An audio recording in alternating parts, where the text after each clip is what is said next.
কি প্রকাশ করতে পারবো না ভাষায় আর কি হচ্ছে। আমাদের মন্ত্রী স্যার আমাদের কথা চিন্তা করে যে এত বড় একটা আয়োজন করছে, যেতে আমি অনেক খুশি।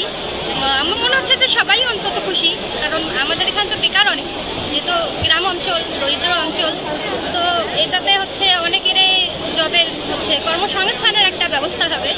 আমি এরকম একটা ভাইবা দিতে আসছি। কোন পোস্টের জন্য আবেদন আমি করেছেন? কল সেন্টারের জন্য আসছি, যেহেতু মেয়ে মানুষ আমি, তো আমার জন্য মনে হয়েছে যে কল সেন্টারটা হচ্ছে ভালো হবে।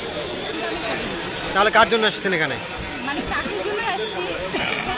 আমি ফেসবুকে দেখছি যে কোনো আবেদন করার কোনো ছিল না, যার কারণে আমি এখানে আমার আইডি কার্ড আর আপনার মানে যা লাগে আসছি, মানে যা চাকরির জন্য প্রত্যাশা না, মানে যদি যে কোনো যেটাতে মানে হবে আর কি ওইটাতে এই মানে এই আশা আসছি যে যেটাতে হবে সেটাতে আর কি আমি এই আশা।